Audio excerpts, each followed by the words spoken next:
Hi hello నమస్తే welcome to Archana's happy home. ఈరోజు మన వీడియో వచ్చేసి పన్నీర్తో పరోటా చేశానండి. పన్నీర్తో మనం ఎక్కువగా కూర్మా, పన్నీర్ పలావ్, పన్నీర్ రైస్, పన్నీర్ స్టిక్స్ ఇలా చేసుకుంటాం కదా. కానీ ఈరోజు డిఫరెంట్గా పన్నీర్ పరోటా చేశాను. మా పాపకి పన్నీర్ అంటే చాలా చాలా ఇష్టం అండి. అందుకనే ఇంకా పన్నీర్తో పరోటా చేద్దామని అనుకున్నాను. నేను పన్నీర్ పరాటా ఎలా చేశాను అనేది వీడియోని చివరి వరకు స్కిప్ చేయకుండా చూసి నేను ఎలా చేశాను అనేది కామెంట్ బాక్స్లో కామెంట్ చేయండి. అలాగే మీరైతే ఎలా చేస్తారో అనేది కూడా కామెంట్ చేయండి.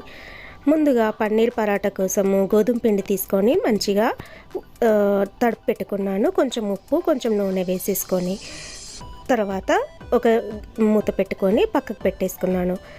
ఈ తర్వాత పన్నీర్ని తురుముకుంటున్నాను. ఇది హోమ్ మేడ్ పన్నీర్ అండి. ఇంట్లోనే పన్నీర్ నేను తయారు చేశాను. ఇంకా దాన్ని ఇలా తురుముకుంటున్నాను.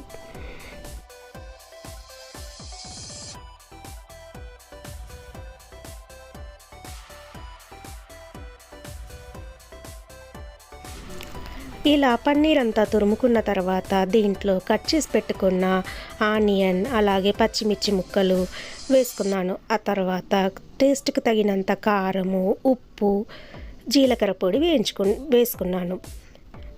ఆ తర్వాత అంతా ఒకసారి మంచిగా మిక్స్ చేసి పెట్టుకోవాలి.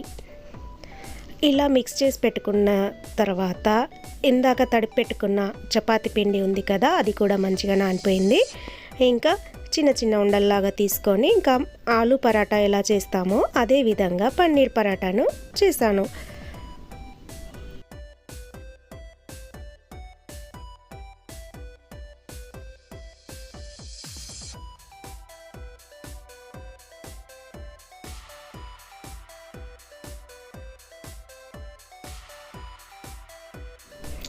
ఇలా పరాటాలన్నీ చేసి పెట్టుకున్న తర్వాత పెనం పెట్టుకొని వేడయ్యాక మంచిగా రెండు వైపులో మీడియం ఫ్లేమ్లో కాల్చుకున్నాను.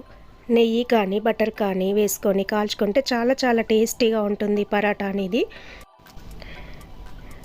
ఇలా రెండు వైపులా మంచిగా మీడియం ఫ్లేమ్లో కాల్చుకున్న తర్వాత ఎంతో టేస్టీగా ఉండే పన్నీర్ పరాటా రెడీ. దీన్ని మనము ఇలాగే డైరెక్ట్గా తినేయచ్చు, లేదా బటర్ పెట్టుకొని తినేయచ్చు, ఇంకా మనం కర్డ్ పెట్టుకొని తినేయచ్చు, అలాగే పచ్చడి కూడా పెట్టుకొని తినేయచ్చు. ఏదైనా సాస్ తోటైనా సర్వ్ చేసుకోవచ్చు. కానీ పరాటా మాత్రం చాలా టేస్టీగా ఉందండి. చాలా చాలా టేస్టీగా ఉంది. మీరు కూడా ఒకసారి ట్రై చేయండి. అలాగే ఈ వీడియో కనుక నచ్చినట్లయితే నా ఛానల్ని ఇంకా ఫస్ట్ టైం ఎవరైనా చూస్తున్నట్లయితే ఇంకా సబ్స్క్రైబ్ చేయకపోతే సబ్స్క్రైబ్ చేసుకోండి ప్లీజ్. అలాగే ఒక లైక్ కూడా ఇస్తారని అనుకుంటున్నాను. మరొక మంచి వీడియోతో మళ్ళీ మీ ముందుంటాను. అంతవరకు bye friends. Thank you for watching.